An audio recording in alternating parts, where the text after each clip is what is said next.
ஆக்சுவலாக இவ்வளோ நாள் நான் என்ன பண்ணக்கூடாதுன்னு நினச்சனோ அதை வந்து நான் பண்ண வேண்டிய ஒரு சுச்சுவேஷனுக்கு தள்ளப்பட்டிருக்கிறேன் நண்பர்களே. அதாவது என்னன்னு கேட்டிங்கன்னா, இந்த கொலாபு, இந்த ப்ரொமோஷனு இதெல்லாம் வந்து நான் ஆரம்பத்துலேருந்தே கொஞ்சம் அவாய்ட் பண்ணிட்டு இருந்த ஒரு தான். நான் வந்துட்டு பெருசாக கண்டென்ட்டே போடல அப்படின்னாலும் ஏதோ ஒரு ரேண்டமாக வீக்லி ஒன்ஸ் மந்த்லி ஒரு 5-6 ஏதாவது ஒரு டிஎம்ல என்னால் பார்க்க முடியும். இந்த டெக் பேஜ் இருக்குது, டெக் பேஜ்லேயுமே நிறைய வரும். டெக் பேஜில் மோஸ்ட்டாக நான் ரொம்ப ஸ்ட்ராங்காக இருப்பேன். ப்ராடக்ட்டை நான் யூஸ் பண்ணாமல் ஒரு ரிவ்யூ வந்து என் வாயிலேருந்து வரக்கூடாது அப்படின்னு சொல்லுவேன். இப்போ இருக்கிற சுச்சுவேஷன் அப்படின்னு பார்த்தீங்க அப்படின்னா ரொம்ப மோசம். என்னால் வந்து நான் நினைச்சது எதுவுமே நடக்கவே மாட்டேங்குது. என்ன சொல்றது, எல்லா மாசமும் வந்துட்டு ஒரு மாதிரி அந்த லூப்லயே போயிட்டு இருக்கு. திருப்பி திருப்பி வந்துட்டு அது நடந்துகிட்டே இருக்கு ஒரு விஷயம். என்னால அதை நிறுத்தவே முடியல. இதுக்கப்புறம் எவ்வளவு வாங்கிடா போடுவ, ஏறிக்கிட்டே இருக்குடா அப்படிங்கிற மாதிரி தான் எனக்கே பயமா இருக்கு. ஸோ என்ன ஒரு நம்ம கையில இப்போ வந்து ஸ்கில் இருக்கு of content creation, video editing. என்கிட்ட இருக்கிற ஸ்கில்லை வச்சு ஒரு விஷயம் ப்ராப்பரா பண்ண முடியும் அப்படின்னா, பிராண்ட்ஸுக்கு கொலாபரேஷன் ப்ரொமோஷன் ஒர்க் பண்ண அப்படின்னா மேபி நான் எதிர்பார்க்குற அமௌண்ட்டோட கொஞ்சம் ஜாஸ்தியா வரலாம். ஸோ அதனாலே வந்துட்டு சரி கண்டென்ட் கிரியேஷன், இந்த எடிட்டிங் இதை வச்சு பண்ணிடலாம்னா, இந்த எடிட்டிங் அப்படிங்கிறது லூப் தான். லைக் அது அப்படியே போய்கிட்டே இருக்கு. என்னால் கண்டென்ட் கிரியேஷன் ஃபோக்கஸ் பண்ண முடியல. சரி கண்டென்ட் கிரியேஷன்ல வந்தாலும் திருப்பி எடிட்டிங் பக்கம் போக வேண்டியது இருக்கு,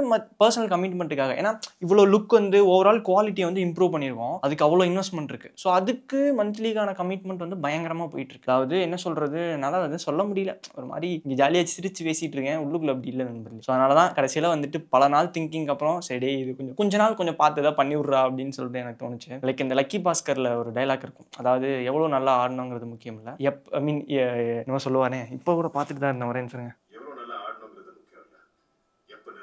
எஸ், எவ்வளோ நல்லா ஆடணுங்கிறது முக்கியம் இல்லை, எப்போ நிறுத்தணுங்கிறது முக்கியம். ஸோ இன்னைக்கு நான் வந்து இந்த கொலாப் ப்ரொமோஷன்லாம் ஆரம்பிக்கிறேன். பட் ஐ திங்க் ஒரு 2 to 3 months போதும் அப்படின்னு தோணுது. அது வரைக்கும் பண்ணிக்கலாம், அதோட நிறுத்திடுறா. ஏன்னா இந்த வீடியோ நானே போட்டு நானே பார்த்துக்க போகிற கண்டென்ட்லாம் கிடையாது. லைக் எல்லாரும் ஆடியன்ஸ் எல்லாரும் பார்க்குற கண்டென்ட். சரி ரெகுலராக ஃபாலோ பண்ணுறவங்க கொஞ்சம் பார்த்து தெரிஞ்சுக்கிட்டோம். ஏன்னா மேபி இந்த வீடியோவே வந்துட்டு ஒரு 2-3 நாள் டெலிட் பண்ணிடுவேன். சரி சின்ன ஒரு அப்டேட்டாக போட்டு விட்டுக்கலாம் அப்படின்னு தோணுச்சு. எனக்கு சொல்லலைன்னா ஒரு மாதிரி அன்கன்வீனியன்ட்டாக ஃபீல் தந்துதா. சரி அதனால தான் இந்த வீடியோ போட்டு விடுறேன். இதுக்கப்புறம் கொஞ்சம் நிறைய ப்ரொமோஷன்ஸ் பார்ப்பீங்க. ஒரு மாதத்துக்கு ஒரு 5 to 10 பண்ணலாங்கிற ஐடியாவில் இருக்கேன். அப்புறம் காய்ஸ், இன்கேஸ் நான் ப்ரொமோட் பண்ணுற ப்ராடக்ட் நீங்கள் ஏதாவது வாங்கலாங்கிற ஐடியாவில் இருக்கீங்கன்னா எனக்கு டிஎம் பண்ணுங்க, நான் உங்களுக்கு கைட் பண்ணுறேன். அதுக்கப்புறம் வாங்கலாமா வேணாமாங்கிற டிசிஷன் எடுத்துக்கோங்க. ஸோ இதை சொல்லணும்னு தோணுச்சு, அதனால சொல்கிறேன்.